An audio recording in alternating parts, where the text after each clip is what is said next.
Is unexpected. I will say it is unexpected. I know everyone will say AOC, I told you so, AOCIA, blah, blah, blah, blah, blah. Listen to me, okay?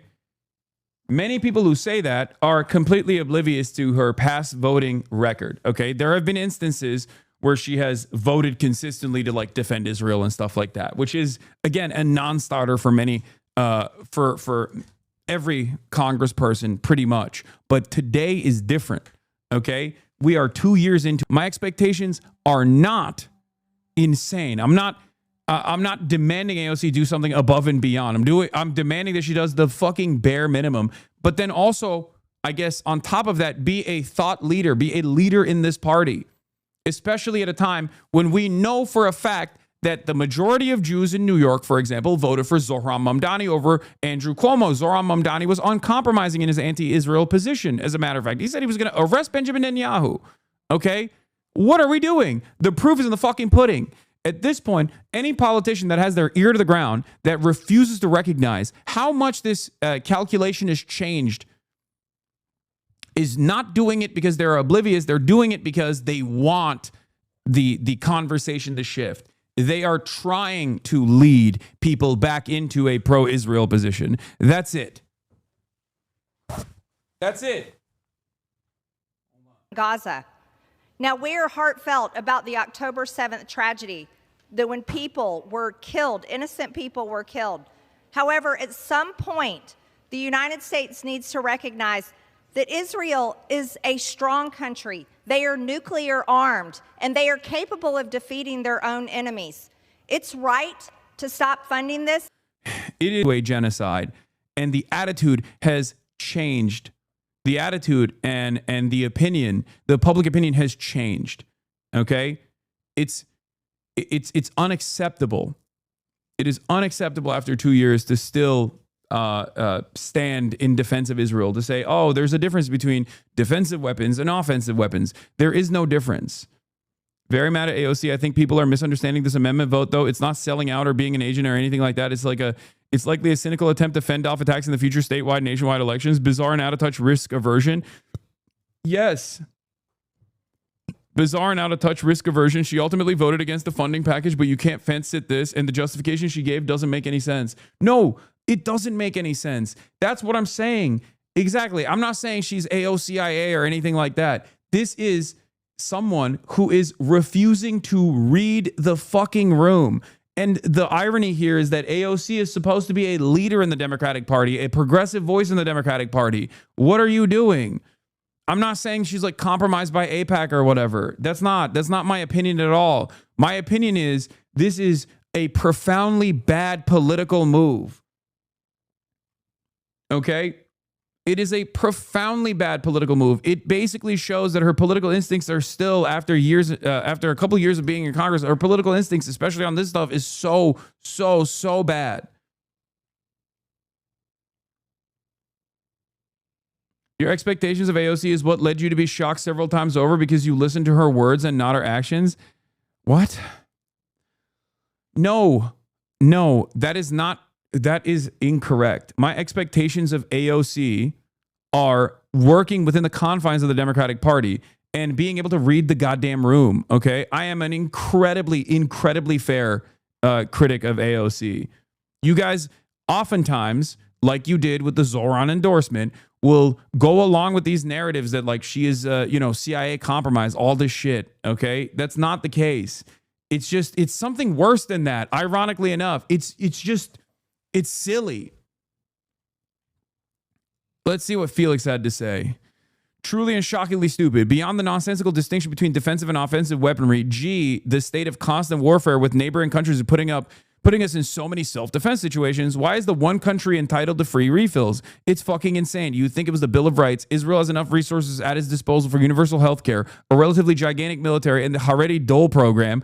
Do they just deserve free interceptor missiles more than other countries? I don't even think this is cynicism. AOC isn't a cynic. She's fucking stupid. A true cynic seeking to become the standard bearer of the electoral left would at least recognize the moment they're in. This is just pure idiocy and cowardice. That's what I mean. This is just a bad political decision for someone who wants to run for president. It is a bad political decision. It is the expectation. This is the expectation you would have a bad political decision such as this one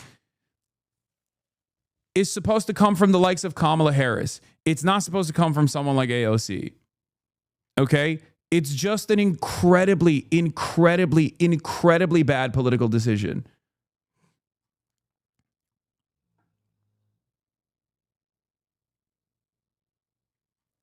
I think she's 100% running for president in 2028 and thinks AOC doesn't even support defensive weapons. It's just too much heat and impossible to explain to ADL Fed reporters, so is vibing through it despite it making no sense. This, of course, doesn't justify the defense, but it's my read. Yeah, that's quite likely. But I think she's also such an article head that she's afraid of legitimizing MTG by voting on this. I think that Felix's assessment on this is entirely correct. She doesn't want to look like she's aligned with Marjorie Taylor Greene under any circumstance whatsoever. And she is way too beholden to like the old school woke, the old school woke people that work in these campaigns, that woke as a pejorative, like I mean like rad libs, you know what I mean? People that are like, why would you go on the Joe Rogan Experience type people, which is just like, you need to be a shark. You need to be a shark. You need to be vicious. None of that stuff works anymore. We're in the post-Trump era. Okay? That's it. Fuck the rad libs. Who gives a shit?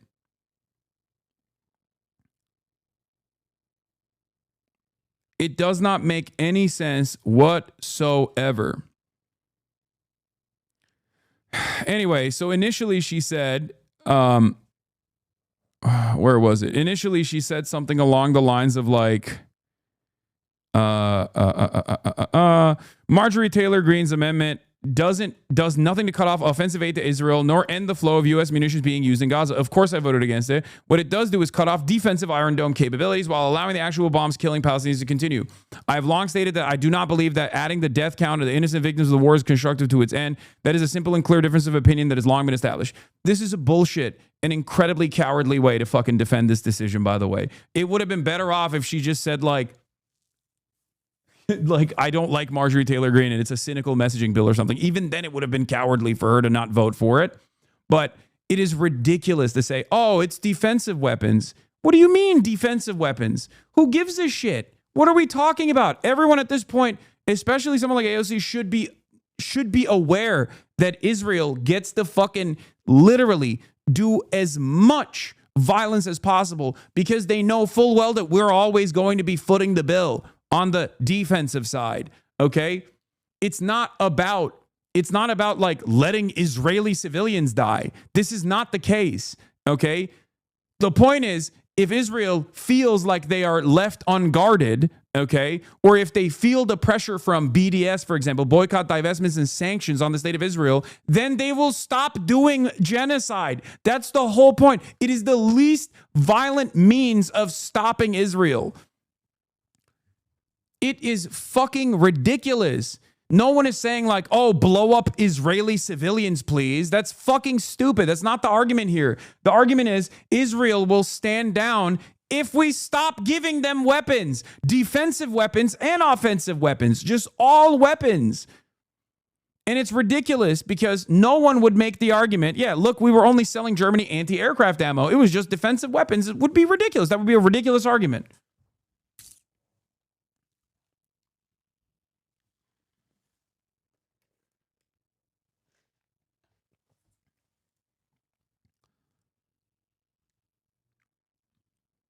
How are you this dense? If Israel was limited in defensive weaponry, it would be forced to choose diplomacy and over war to come to the negotiation table sooner.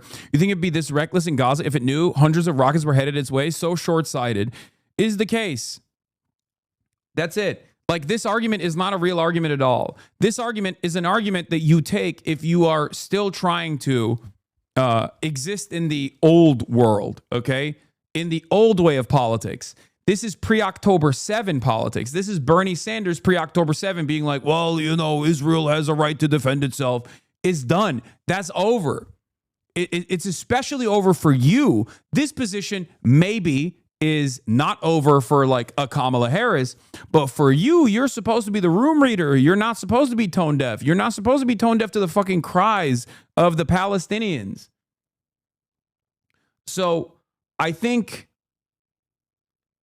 it's just such bad politics. It is such bad politics.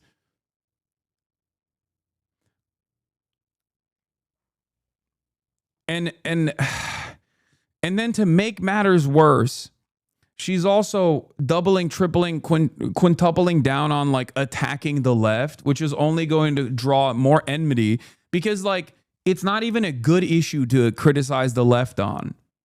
Because this is the one time when like liberals are fucking on board with this. You know what I mean? This isn't like oh, why aren't you advocating for seizing the means of production and or why aren't you advocating to like fucking do military intervention in Israel or something? You know what I mean?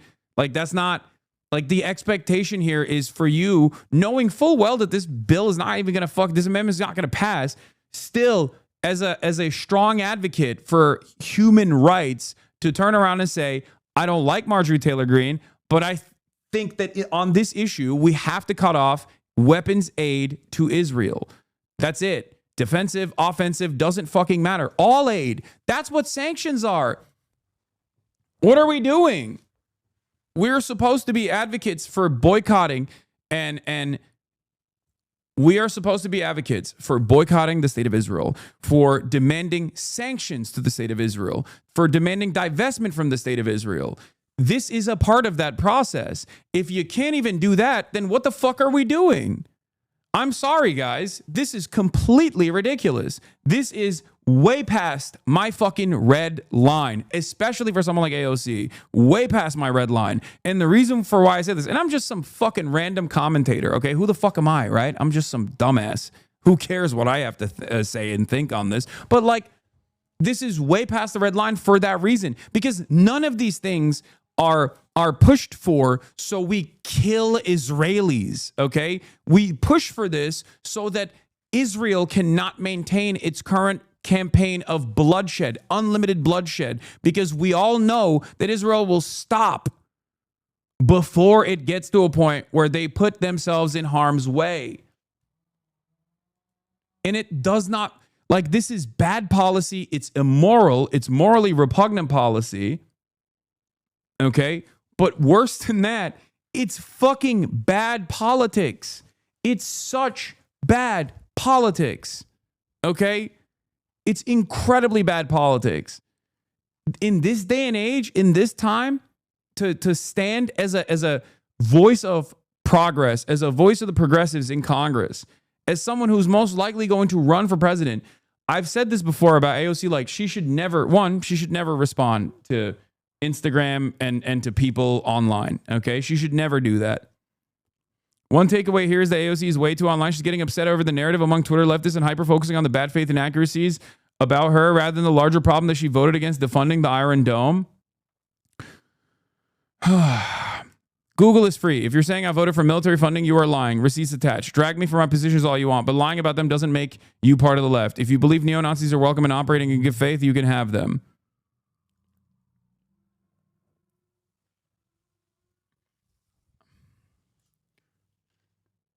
This, by the way, is the overall package, but she voted against the amendment.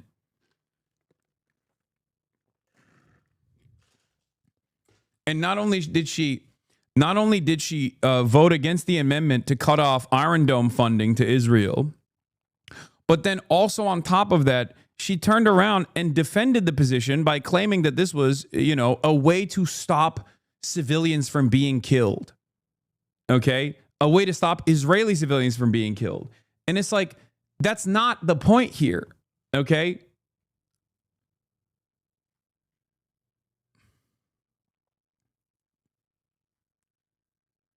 That's not the point at all. And also, on top of that, she's throwing her closest allies in Congress under the bus. If you believe neo-Nazis are welcome and operate in good faith, you can have them. Rashida Tlaib and Ilhan Omar and Summer Lee voted for this. Is Rashida Tlaib, Ilhan Omar, and Summer Lee saying, like, we love neo-Nazis? That doesn't make any sense. That doesn't make any sense. And Al Green, too. Al Green as well. Is Al Green on board with neo-Nazis? No. Why is Al Green, a long-standing, old Democrat, old-school Democrat, Why is Al Green on board with this amendment, but AOC is not? It is completely unacceptable. Okay? Every single person in the Progressive Caucus should be on board with this. Greg Kazar should be on board with this. Every single person in the Progressive Caucus, including AOC, should be on board with this. This is completely unacceptable. Okay? This is not a single issue thing. Okay? Not that it matters. It's a fucking genocide. So obviously being single issue on the genocide is perfectly fine. But this is this is yet another instance where it's both bad policy and bad politics. Okay? It's good policy to cut off weapons transfers to Israel entirely. Okay? That is the only way that Israel will be forced to stop. It's good politics to be anti-Israel in this day and age. Not only is it moral, but it's also good politics because that's what people want. It is a way to communicate earnesty. That's why cynical actors like Marjorie Taylor Greene take advantage of the lack of interest in the Democrats here and make themselves look like leaders in this movement. I think they're not entirely wrong, though the pulse of the country is not yet at the remove defensive system stage. They will get there eventually, but this stupid fence sitting makes no one happy. No, that's ridiculous. There's a way to communicate this, okay? There is a way to communicate this. You're wrong, okay? I think Marjorie Taylor Greene is unironically closer to the fucking pulse of the average person than AOC is on this issue. It is shocking to say. You are wrong. Americans don't want fucking any aid going to Israel. What are we talking about?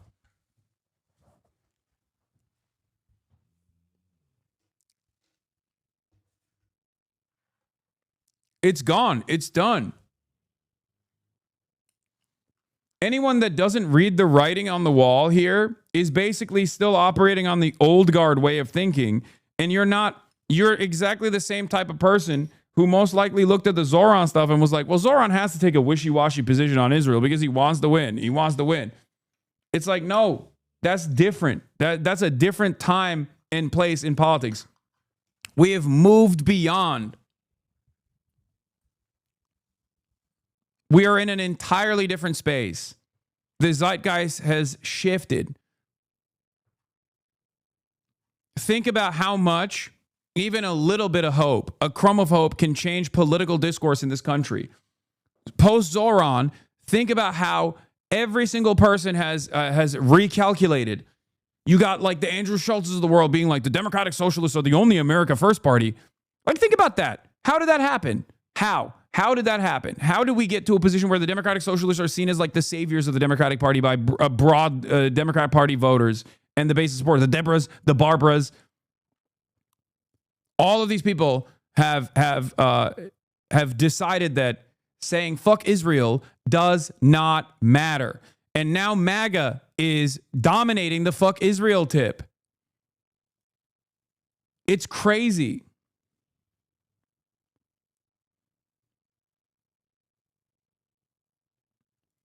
With AOC's recent vote, this is worth consideration. Will clock to 2. Given AOC's most recent statements, I now fully believe Bernie Sanders and AOC purposely ducked the full interview they told us on they give him. I don't buy that they were running behind on schedule or whatever. I never did. I think they used him. Will clocked it too. That situation was weird. I was willing to give the benefit of the doubt, but come on, this is no shade to Hassan, and I could be wrong. But my instinct from that whole interaction was that they used him for his audience and never planned on giving him giving him time to push him on anything. I don't think that's the case. But I mean, look, it's, I haven't had them on since then, so who knows? No, they had a speech. I don't think it's the case for this particular situation.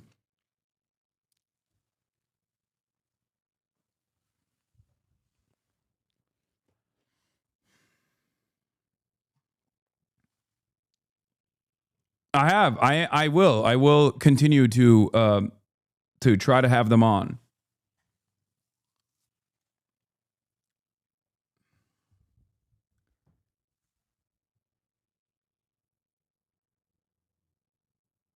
Anyway,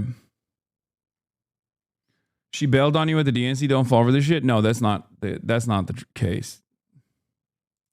Yeah, Bernie's private messages on Israel was also fucking terrible too. I didn't get a chance to talk about it either, but I mean, Look, look. Andrew Cuomo, here's with audio, okay? Andrew Cuomo is at a Hampton synagogue talking about how he lost because Jews voted for Zoran. Was a shock to me. Hold on, I gotta pee. I never saw it coming, frankly, and I lost, and it's embarrassing to lose, and it hurts to lose, and the way it happened was even worse because all the polls had me up 15 points. And all the geniuses say, you know, you're up 15 points, you want to play it safe, and he was nowhere on the radar screen, Mamdani, just nowhere on the radar screen. So we played it safe. I didn't engage him, I didn't debunk him enough, I wasn't aggressive enough, which is really ironic because all my life I'm too aggressive, I'm too combative, I'm too tough. And then on election day, there was an historic turnout that nobody has ever seen anything like it. There was an explosion of the under 30 vote. Under 30 white socialists who voted 3, 4, 5 times what anyone had ever seen. And that totally changed the numbers. There were about 100,000 young under 30 who had never voted before. I lost by 100,000 votes, 400,000 to 500,000. The young people who came out, they were socialists and they were pro-Palestinian. And I would wager that in that primary, more than 50% of the Jewish people voted for Mamdani. Yep.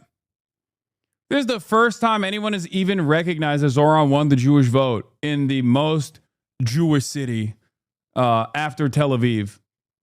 Okay? With the largest Jewish population.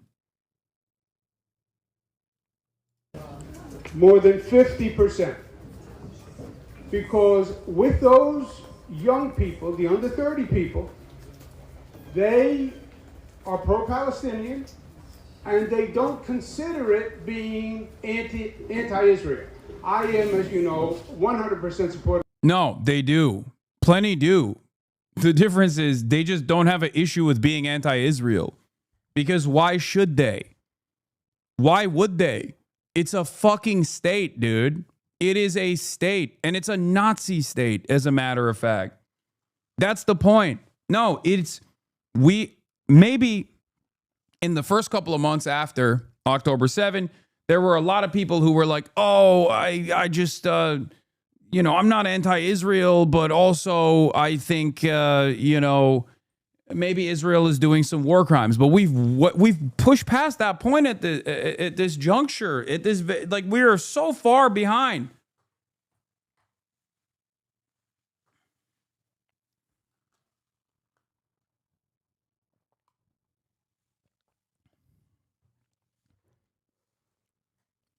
Like, especially depending on who you're talking to. What if this genocide thing is all in your head, though? Great question.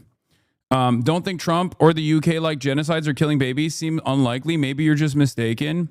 Yeah, no, totally. Trump hates genocides. You're right. My moral compass is Donald Trump. If Donald Trump doesn't think this is a genocide, then it must not be. Thank you. Or the UK, which is even funnier. They do love child murder, first of all. They love it. Our entire countries were designed around it. 13 colonies for the UK, America, indigenous genocide. We did it. The difference is we did it hundreds of years ago, whereas Israel's doing it right now in broad daylight, in real time, and you can watch it unfold. And you can talk to the people who are literally victims of it. There's a horrible counter argument, chatter.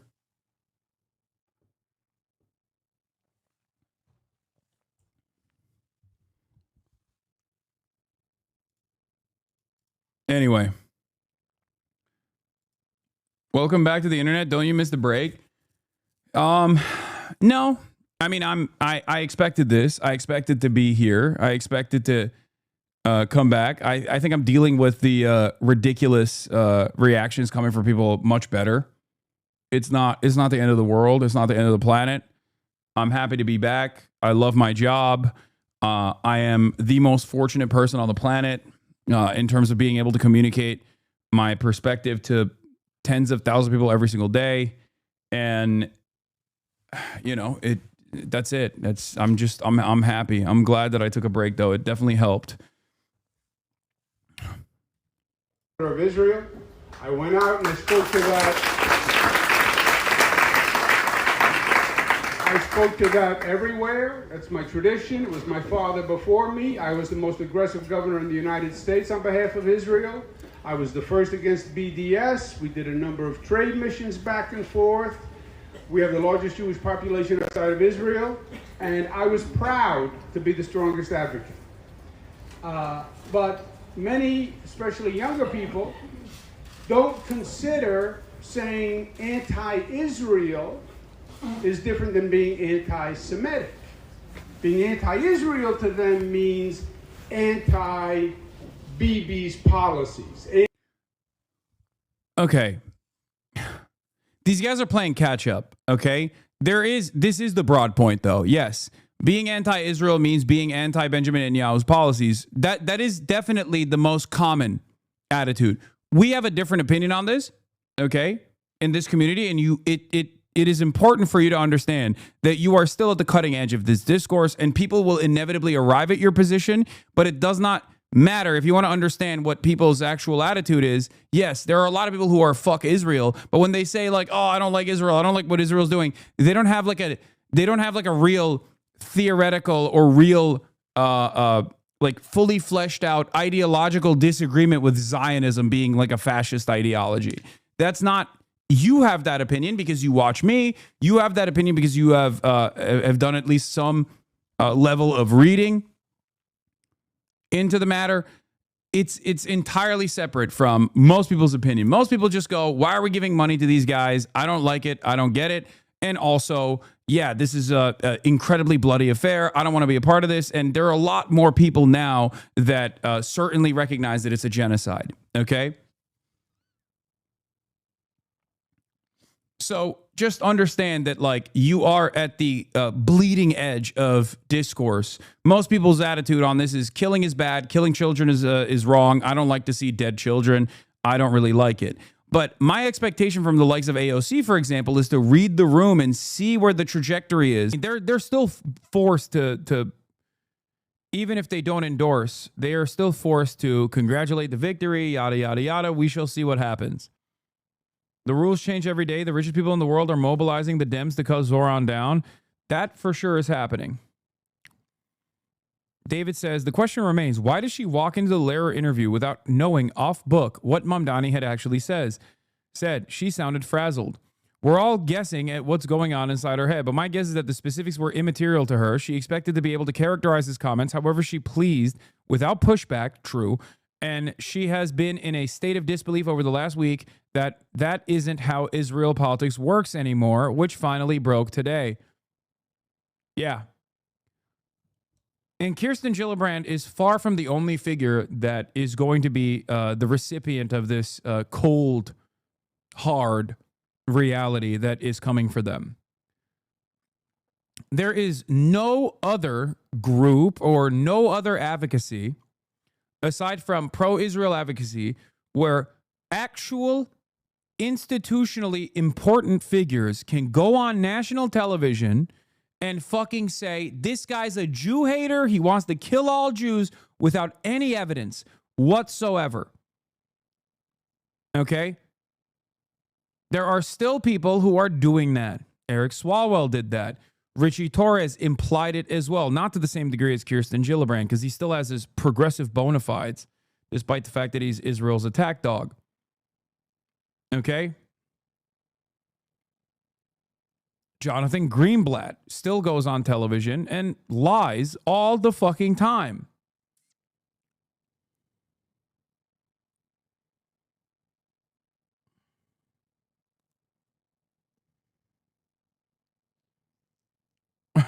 In a few weeks, Fetterman will be like, who the hell is Zorro Tahini? He's the internet explorer of politicians. I was told that this guy, Zorro Tahini, won the New York City mayoral primaries, and I am very scared. Am Israel high? He is going to be a really bad mayor of Tel Aviv. Oh boy. A primary campaign that pressures Hochul to work with Zoran and raise taxes on the millionaires. This could genuinely get Hochul to switch opinion. Antonio Delgado. Zoran cannot deliver bold change alone. He needs a governor. Okay, see? There are people who are recognizing the attitude shift.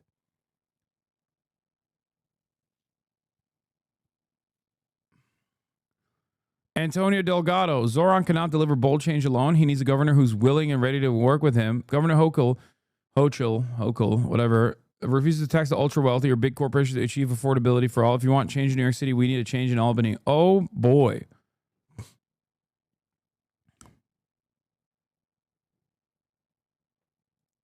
Hochul already defending Zoran. Pressure is already working. I don't care if you're the president of the United States. If you threaten to unlawfully go after one of our neighbors, you're picking a fight with 20 million New Yorkers, starting with me. Damn. Yes, queen. Yes, queen. Snap. She snapped.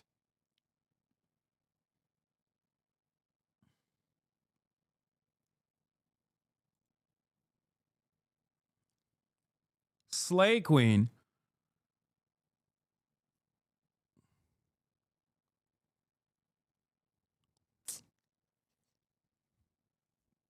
Yeah. By the end of this process, if this mobilization is moving in this direction, Governor Kathy Hochul is going to be known as Wokel. Okay, she's going to be like, I've changed my name. I'm Governor Kathy Wokel. I want to not only raise the tax of the billionaires, I want to criminalize being a billionaire. Okay, Kathy Wokel, we ride at dawn.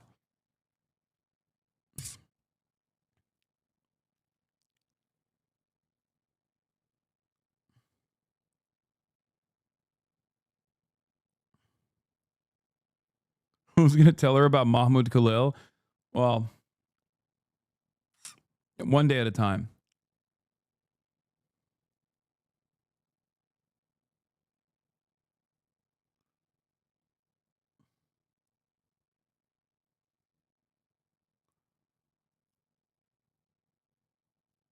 Also, the final vote tabulations came out.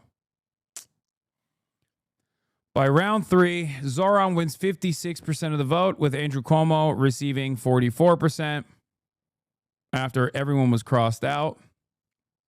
Okay.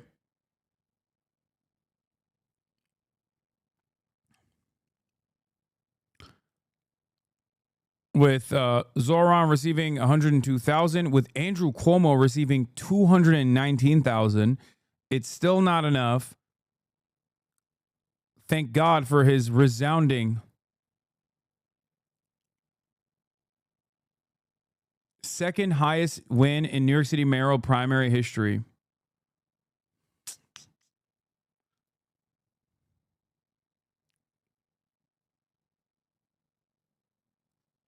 It is pretty crazy, though, that Zoran's first round rank 1 voters was still higher than Andrew Cuomo's final votes with all of the additional ranks.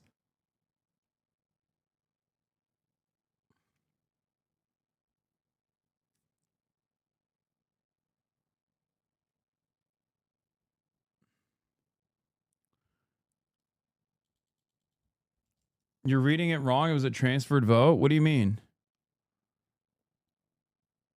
Wait, am I wrong?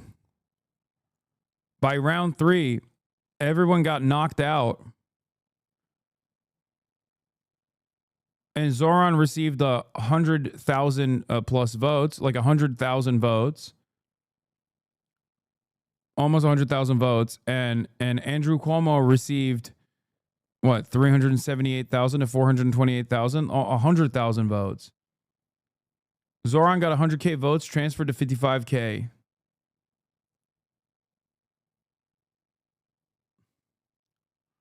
Washington is broken and the system is rigged. Colin Allred is back.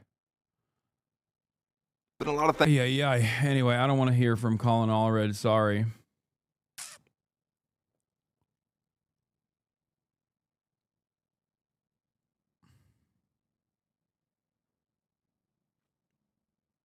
Eric Adams got 750K in the general election.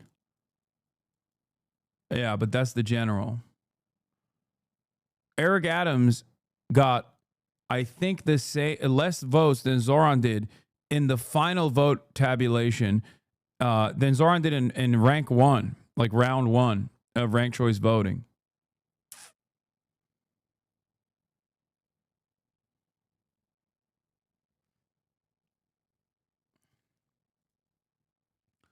And yeah, I talked about this already. Let's add to this. Adams won by 7,200 votes, and Nancy Pelosi promptly invited him as a featured guest to brief congressional Democrats on messaging strategy.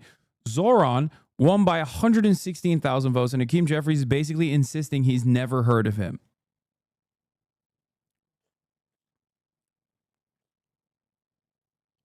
When Eric Adams won the Democratic primary in the mayoral race, the same thing that Zoran just won, he was propped up as a national figure. Nate Silver was literally talking about how he should be the president. He should run as president in the Democratic Party. Mamdani put up FDR numbers on and Dem-elites refuse to endorse him because he won't toe the line on Israel. They'll couch it squishy and mopey, heeding concerns for Jewish voters and liberalese, but it's 100% about Mamdani's refusal to spout Israel has a right to defend itself problem. Some people are saying it's not just about Israel. They think it's like socialism as well.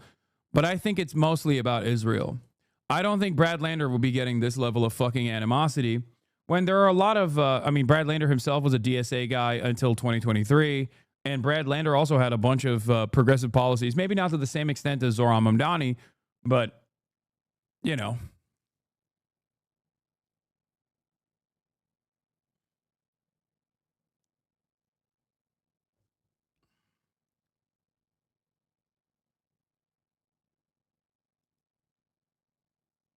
Yeah, Cuomo actually wound up with 24K more votes than Adams got in 2021 when he won the final round narrowly. Mamdani just transformed the electorate.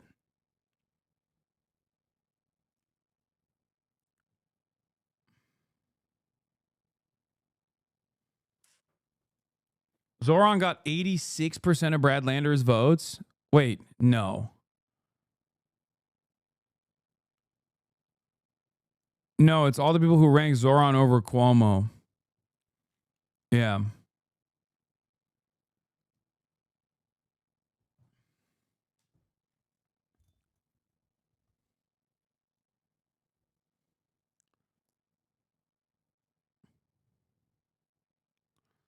I want to mention something here, but like, people might get mad at me for saying this, but I don't think Brad Lander is a liberal.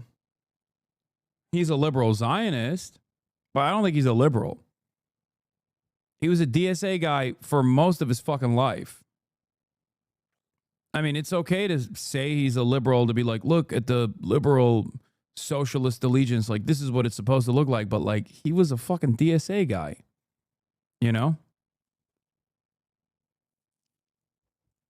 He's just nerd maxing. So a lot of people think he's like, he's got liberal aesthetics.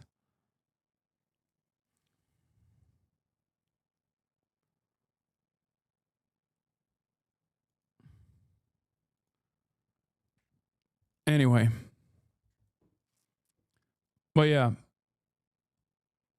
In the meantime, Democratic Socialist Zoran Mamdani scores a huge win over Andrew Cuomo in the Democratic primary, widening the gap after the results of ranked choice voting were officially computed by the Board of Elections. Political reporter Marcia Kramer is here with more. Marcia. Well, Dick and Jess, this could be one of the most unusual elections the city has ever seen, because the charismatic 33-year-old will not only have to face off against a sitting mayor running as an independent and a slew of others who are... I've been at the DSA enough to spot a sock them who left the DSA for being too far left. I mean, I don't think he left the DSA for being too far left. I think he left the DSA because of Israel. and even then, like he's a interesting dude. And the reason why I think he's an interesting dude is because I don't know if you guys know this, but we've covered some of his background here, and like a lot of the opposition, like a lot of the oppo research done on his background actually talked about how many dangerous radicals his office associated with, and he himself associated with, Linda Sarsour being one example, having actual anti-Zionist Jews come out of his tutelage. And even like it was basically like a breeding ground for anti-Zionist Jews, and also anti-Zionist, scarier than anti-Zionist Jews, anti-Zionist Muslims as well. So like you normally, you clearly are not that much of a fucking lunatic or a rabid Israel defender if you have friendships and associations like that. Unusual, you and the people who think like you see this win as unusual. Intelligent, empathetic people see it as inevitable. Wait, what? I don't think you understood anything I was talking about here. What are you talking about? What? No, what I was talking about unusual is like, normally when someone is a liberal Zionist, they got the fucking yellow ribbon on their Twitter account, and they basically fucking regurgitate Kahanist sentiment, okay? Brad Lander is not like that at all. He is a liberal Zionist, but he's like in the Bernie camp. He's a liberal Zionist who associates with regular frequency. Oh, that's what the reporter said. I said that too. Sorry. Okay, that's why. That was where my confusion is.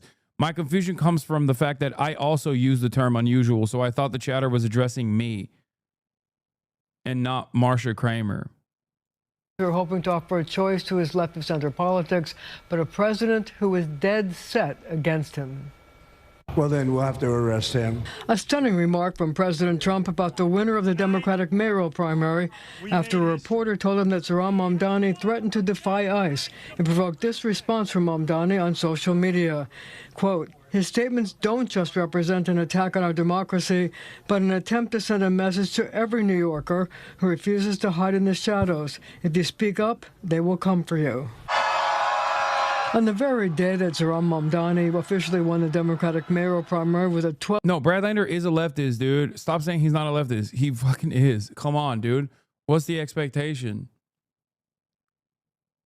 Like, especially by American standards, especially by like elected official standards, Brad Lander is a leftist.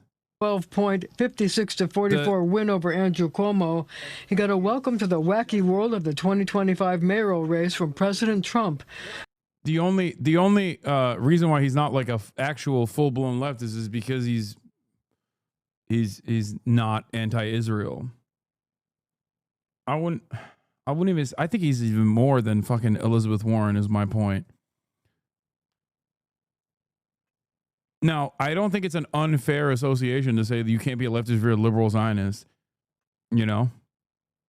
He's a progressive except for Palestine, classic. But even then, he's like more progressive than the obvious person. Anyway, whatever. Hassan, let it go. He's not going to come on your stream. First of all, what the fuck is this idiotic... Oh, God. Hidejio offliner. Permaban. Okay. Bitch, you think I give a fuck about the New York comptroller coming on my fucking stream? Some of y'all are so fucking stupid, dude. You think there's a cynical reason as to why I'm saying the things I believe? At what point are you dumb fucks going to realize if I'm saying something, there is no secret reason for why I'm saying it other than I believe it, okay? Holy shit. How many fucking years has it been of people being like, Hassan, if you keep this rhetoric up, you're going to get fucking banned. Hassan, if you keep this rhetoric up, no one is going to fucking come on your stream. Hassan, if you keep this rhetoric up, you know, people are going to get mad. God damn, dude. Anyway, that fucking particular chatter is the most annoying, okay? That's why I fucking banned them.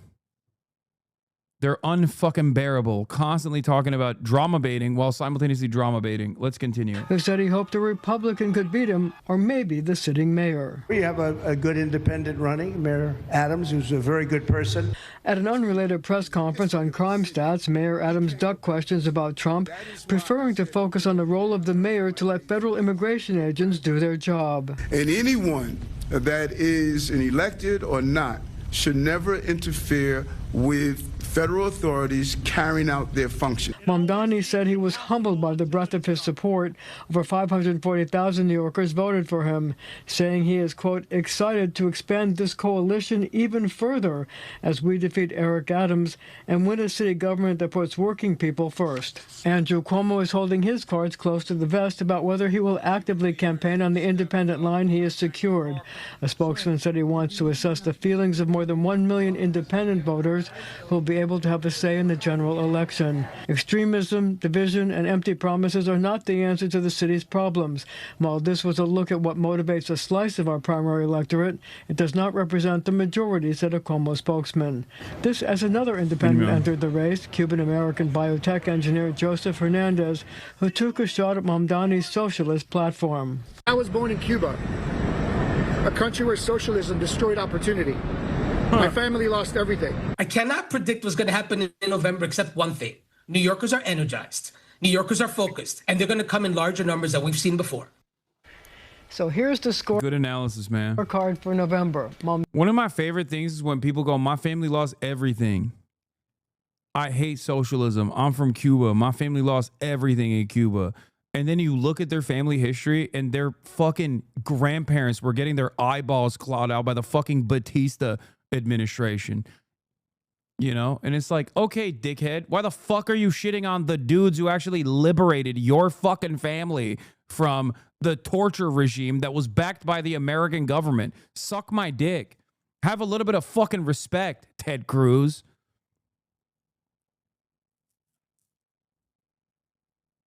No, there is obviously the meta of people who left after, okay? My family lost their fucking sugar plantation ass motherfuckers. But a lot of the fucking, dude, it's hilarious. A lot of the expat culture, or a lot of the migrant culture in this country, because they came to America as like refugees, a lot of that culture actually shapes this like weird reactionary bubble. Even if Cuban immigrants themselves actually were escaping Batista, they will still turn around and act like they were escaping Castro. Okay?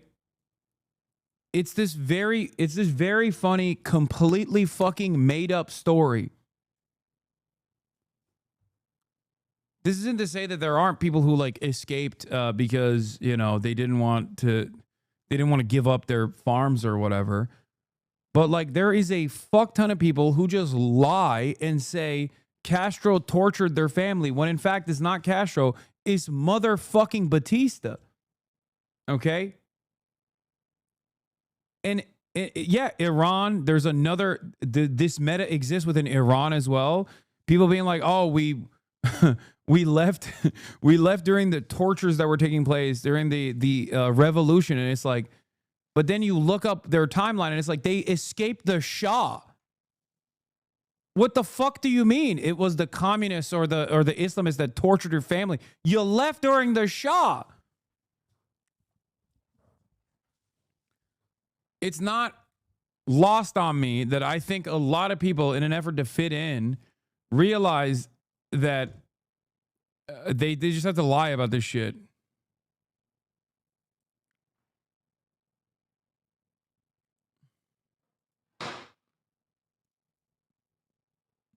Damn, I didn't realize Batista was like that. I like Guardians of the Galaxy. Okay, yeah, the Batista bomb.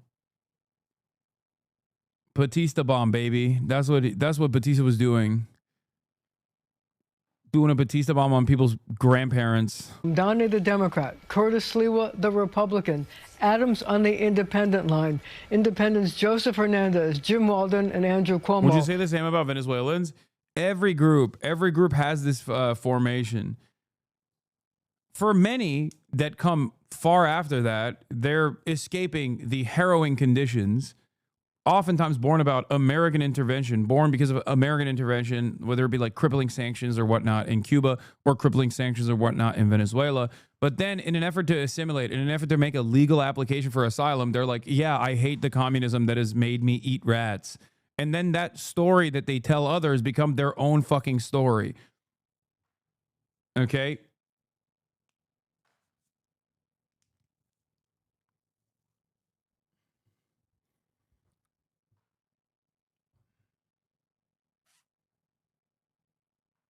That's it.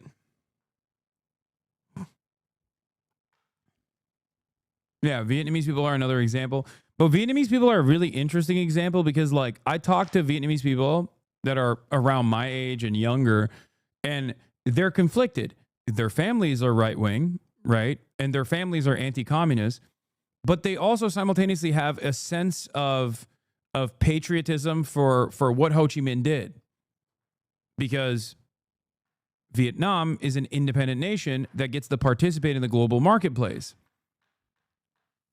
So it's like a unique predicament. No, I'm not talking about Jason the Ween, chat. I don't think I've ever asked Jason about his opinions on Vietnam in general.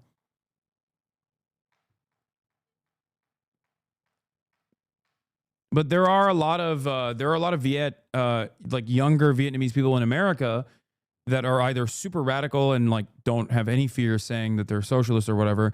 But then there are some who are like, I'm supposed to hate communism, but also at the same time, I'm supposed to feel pride because communists unify the country and were able to win the war of independence against America.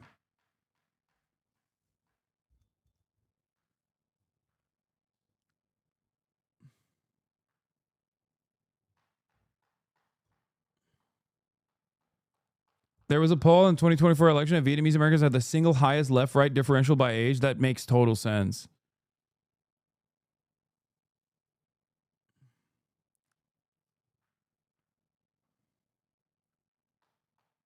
As a Vietnamese Chinese Australian, was brought up hating communism in Vietnam, but my Chinese grandfather was in the Red Army, Lemao.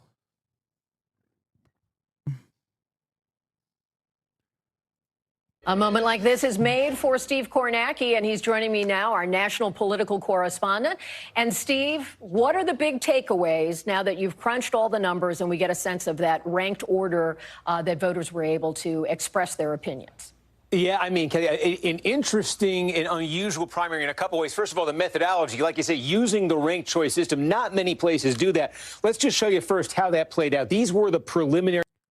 Degenerate socialist, Venezuelan here. The reactionary aspect of Venezuelan expat is largely born from real degradation of material conditions and status in Venezuela under Chavez and especially Maduro. And you are right that U.S. sanctions played a role in that.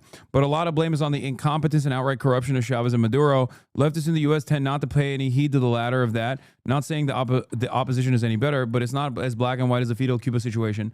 I would go so far as say that that is a perfectly fair analysis for especially Maduro, but not for Chavez. And the reason why I would say not for Chavez is because Chavez was a great man. Yes, that.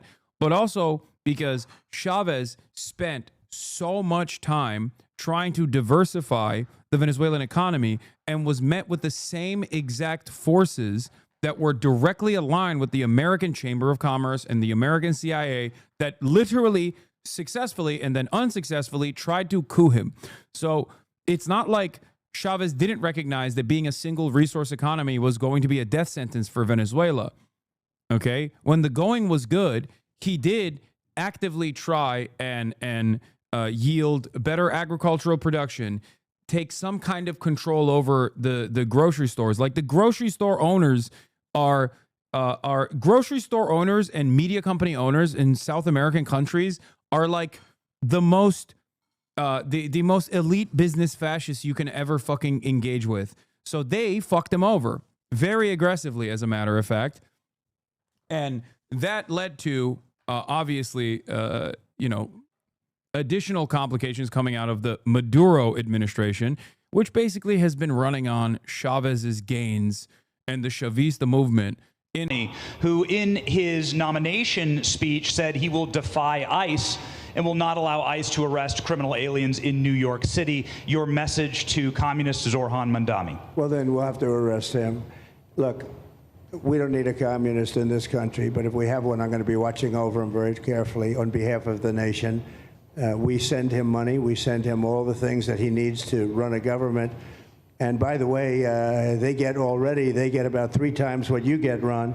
If you look at the per capita, Florida gets 1/3 of what New York gets in terms of the numbers. Why don't you give us those numbers? Yeah, well, because that's what we should send him. Yeah, well, like sometimes people say Florida gets more because they count Social Security recipients, but that's not money to the state. Those are seniors that live here. If they moved to North Carolina, you could count it there. So it has no interaction with the state government. They get more in the city and state governments than we get. Right, substantially.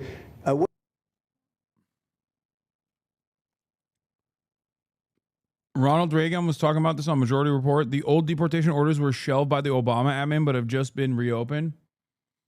Yeah, it seems like they're trying to hit every fucking avenue they can to get those numbers up. And the numbers up that we're talking about is human beings, dude. We're talking about human fucking beings. Like, just so we can make the most racist, mouth-breathing scumbag feel like this administration is doing something so they don't get fucking angry at the reality that their rent is still going to go up and that their lives, their material conditions are not going to improve. Just so the most racist fucking douchebag feels like the government does actually care about them because this is something that they wanted.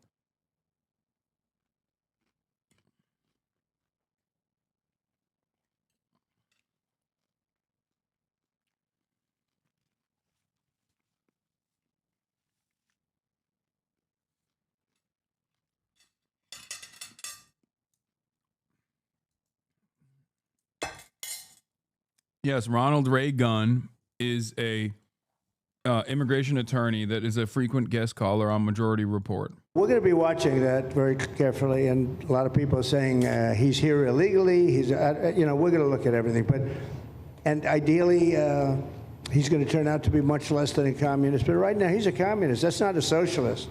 I've always said we will not have socialism in this.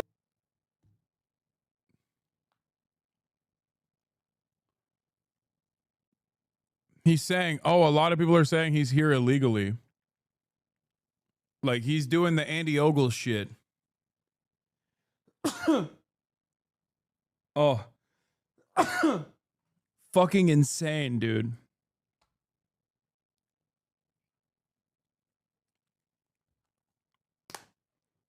Oh, as an American citizen, you won a fucking election, but we don't like what you have to say? Sorry. We're gonna fucking denaturalize you. Psycho shit. This country and the speeches, I said, well, what? They skipped socialism. And you get a lot of them like that. And you see AOC, she's out there with her, bad IQ. She's out there ranting and raving about how wonderful he is. And look, so far he's winning. He still has a race to win, but so far he's winning, and he has an advantage as a Democrat in New York City. I was there a long time ago, and it was a long time since a Republican won the city. Yeah, but you would think that a Republican would be able to win. Or you have a good independent running, Mayor Adams, who's a very good person. I helped him out a little bit. He had a problem, and he was unfairly hurt over this question. He made a statement to the effect that this is terrible. New York City can't have all these immigrants come in. And like he was indicted the following day. And I said, that was a phony indictment. And it was a phony indictment. That was a Biden indictment. I said, don't feel bad. I got indicted 5 times. Every time you opened your mouth. That was a bad group. That was a very dangerous group, I will tell you. These were not nice people. That was the only thing they could do. They had no policy. They had no skill. They had no anything. But they were very good at that. They were vicious, vicious, horrible people. Thank you. Saying anything like anti-immigrant, especially about New York City, is perhaps the dumbest place you could say. It's one of the most diverse cities on the fucking planet. Literally, a city that's history revolves around people literally coming in to New York as their first point of entry into the nation state. That's what the fucking Statue of Liberty is about.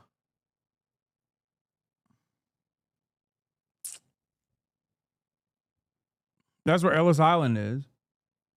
It's so insane. Yeah, the U.S. doesn't like foreign democratic elections where a socialist is elected. Now the U.S. doesn't like domestic democratic elections where a socialist is elected. Regime change incoming. Anyway, my statement on Donald Trump's threat to deport me and his praise for Eric Adams, who the president helped out of legal accountability. The president of the United States just threatened to have me arrested, stripped of my citizenship, put in a detention camp, and deported. Not because I have broken any law, but because I will refuse to let ICE terrorize our city.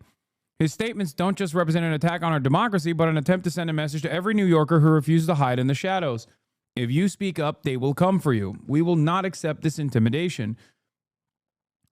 That Trump included praise for Eric Adams and his authoritarian threat is unsurprising, but highlights the urgency of bringing an end to this mayor's time in City Hall. At the very moment when MAGA Republicans are attempting to destroy the social safety net, kick millions of New Yorkers off of health care, and enrich their billionaire donors at the expense of working families, it is a scandal that Eric Adams echoes his president's division, distraction, and what is the real reason why it's a special day? Well, it's a real special day every single week. That's right. Ladies and gentlemen, not only is this 4th of July, but it's also a very special day because it's Friday.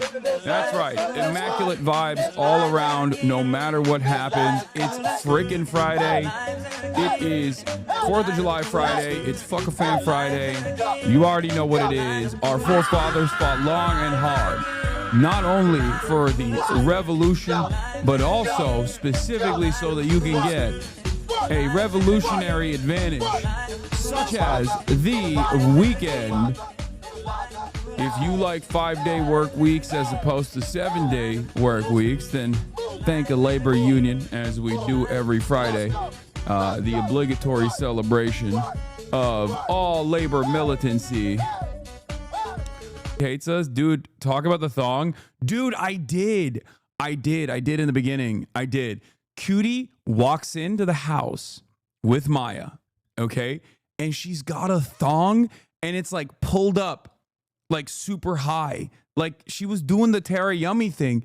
And Will and I both went, oh my God, yowza, hamana, awooga, okay? It was so fucking cool. It is so sick. Yeah, Vanilla Mace, Tara Yummy, is a whale tail. Is that what it's called? I feel like that's a weird thing. Whale tail? Whale tail? What is this?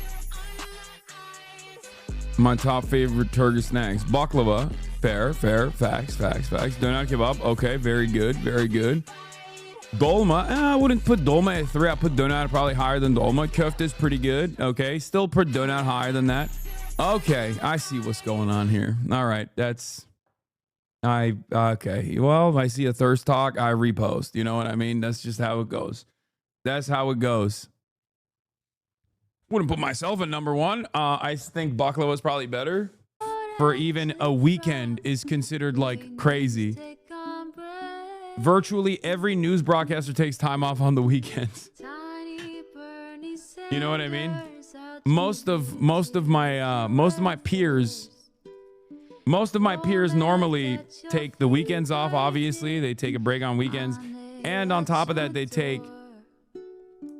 they also don't stream every single day. So this is a new experience for someone like myself.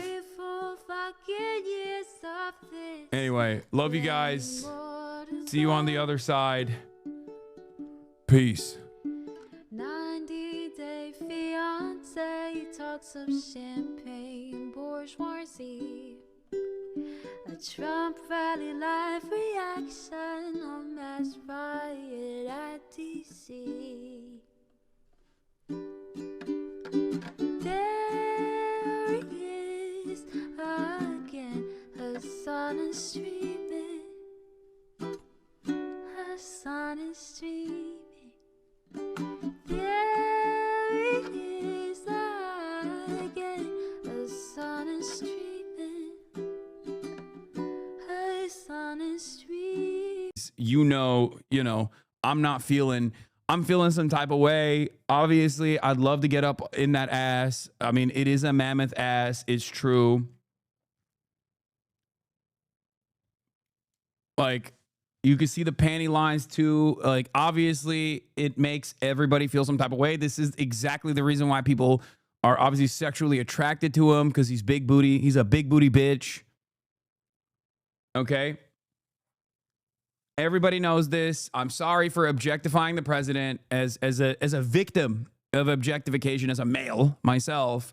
You know, I feel like I just can't stop myself. Awooga, awooga. Humana, humana, humana, okay? Do you think he wipes his ass clean? It's impossible. You need a whole fucking treatment, okay? You need a squadron to go all up in that crevice, okay? Shit is the fucking Mariana Trench down there, okay? Get out of here.